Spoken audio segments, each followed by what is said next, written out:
کیا کریں گے، تو وہ ترتیب آ گئی موسیٰ کے اختیار میں. انہوں نے کہا جی پہلے آپ اپنا کرتب دکھائیے، اور اس کے بعد جو موسیٰ علیہ السلام نے اپنا عصا ڈالا. ایک اور جگہ پر واقعہ ہے کہ موسیٰ پہلے ڈر گئے، اللہ کی تائید سے سارا کچھ ہو رہا ہے، پھر اللہ کی وحی آئی تو پھر انہوں نے اس کا مقابلہ کیا،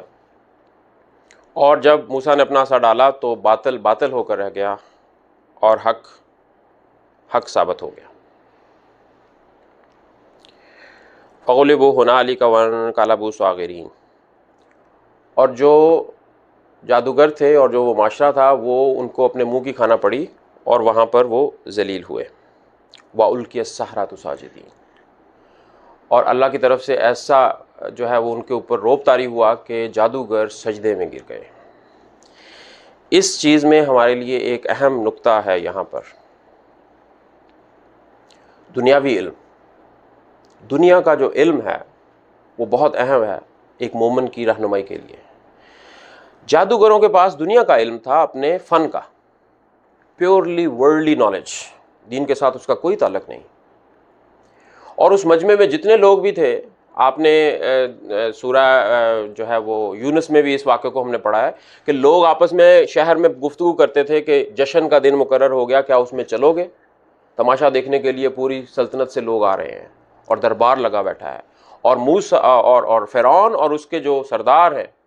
وہ وہاں بیٹھے ہوئے ہیں. اس واقعے کا اثر کس کے اوپر ہوا؟ جو اس کی حقانیت کو دنیا کے علم کی کسوٹی پر پرکھنے کی صلاحیت رکھتا تھا، اس نے جان لیا کہ یہ حق کے سوا اور کچھ نہیں ہے، اور وہ سجدے میں بے اختیار گر گئے.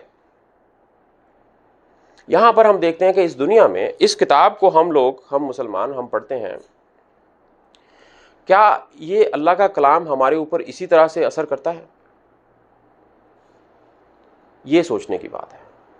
میرا خیال ہے کہ اگر ہم اپنے اپنے گرمانوں میں جھانکیں تو یہ جو انمول نعمت ہمارے پاس ہے، اس کا وہ شکر نعمت جو عمل سے ہونا چاہیے وہ آج ہمارے پاس بدقسمتی سے نہیں ہے.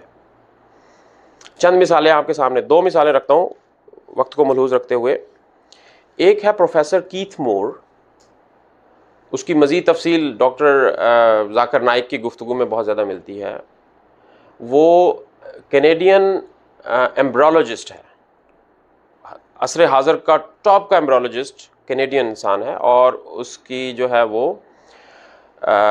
سورہ مومنون کا پہلا رکوع، بلکہ اس کا ایک تہائی حصہ جو اس چیز پہ ہے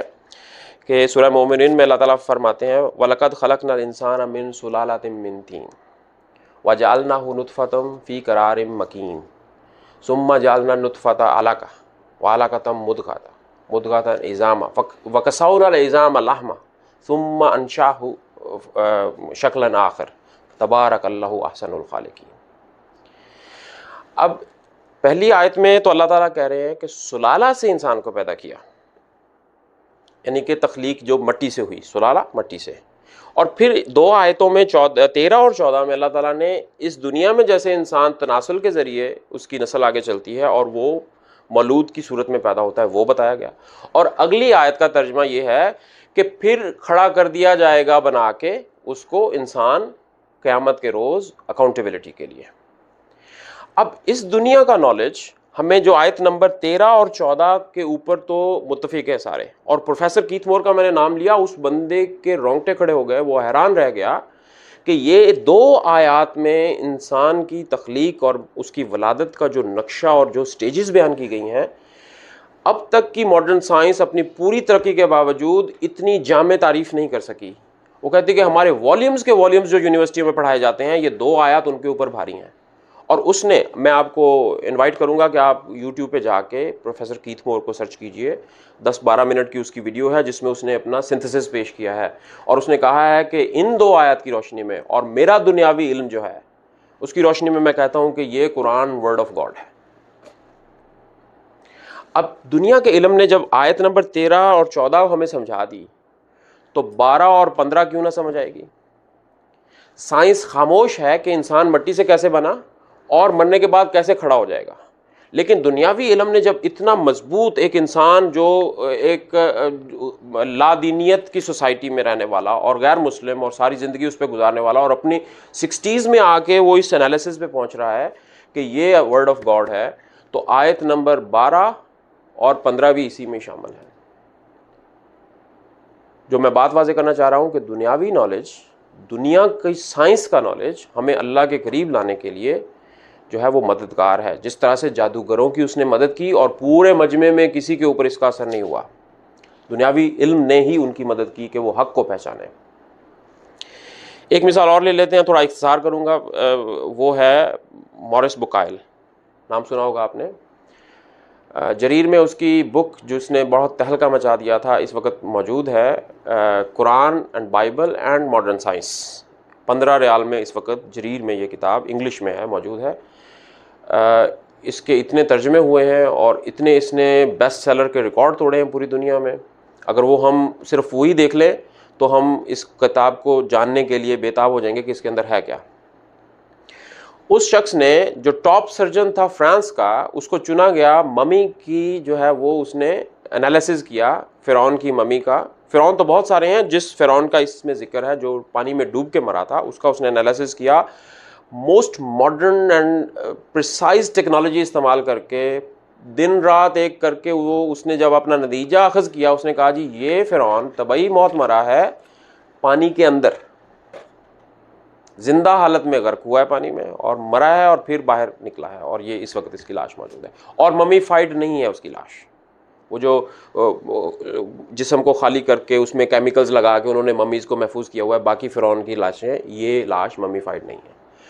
جب اس کو بتایا گیا کہ یہ لو سورہ یونس، اس میں 2 آیتوں میں یہ سارا واقعہ لکھا ہوا ہے، تم کہاں سے یہ نئی چیز لے کے آئے ہو، کوئی نئی چیز بتاؤ، تو وہ انسان حیران رہ گیا کہ یہ آج کی ٹیکنالوجی جو میں نے استعمال کی، اس کو استعمال کیے بغیر یہ نتیجہ نکل ہی نہیں سکتا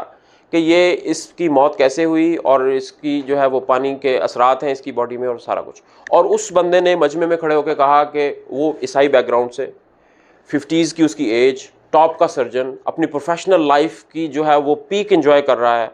اور اس نے اس بات کے علم پہ اپنا پروفیشن چھوڑ دیا اور مدرسے میں صف پہ بیٹھ کے الف بے سیکھی عربی کی۔ کیوں؟ اس نے وجہ بتائی کہ یہ جو 2 آیات میری پوری زندگی کو جس نے ہلا دیا، اس قرآن کو میں ترجمے سے نہیں پڑھنا چاہتا،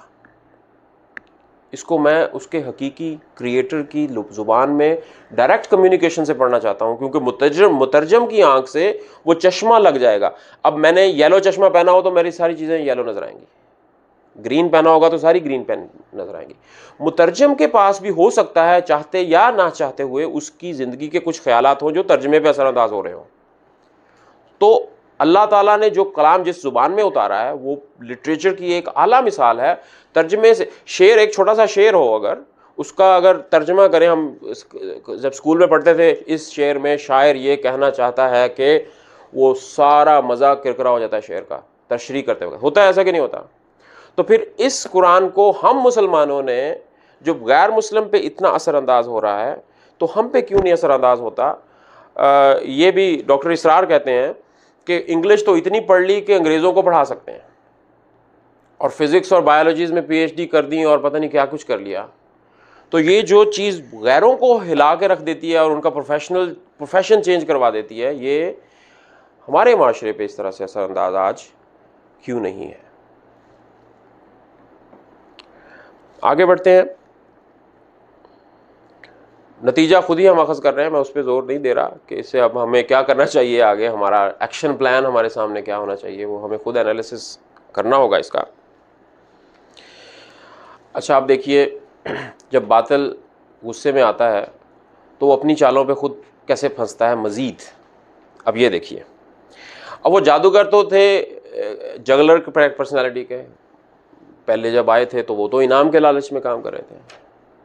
ابھی کیا ہو گیا دیکھیے، قالوا آمنا برب العالمین رب موسیٰ و ہارون۔ اب موسیٰ اور ہارون جو کچھ کہہ رہے تھے اور بھی ان کے ساتھ ساتھی مل گئے اور وہ کہتے جی ہم بھی اس کے ساتھ ہیں۔ وہ جو بے بس فرعون تھا وہ مزید بے بس، اور پھر اس کا غصہ، اور وہ کتنا جابر انسان تھا، اس کا جو ہے ہمیں واقعہ ایک حدیث میں آپ کے سامنے رکھتا ہوں۔ یہ رسول اللہ صلی اللہ علیہ وسلم کے اس سفر اسراء ان کی جو ہے وہ اس کے متعلق ہے جب وہ گئے ہیں معراج پر گئے ہیں، اور یہ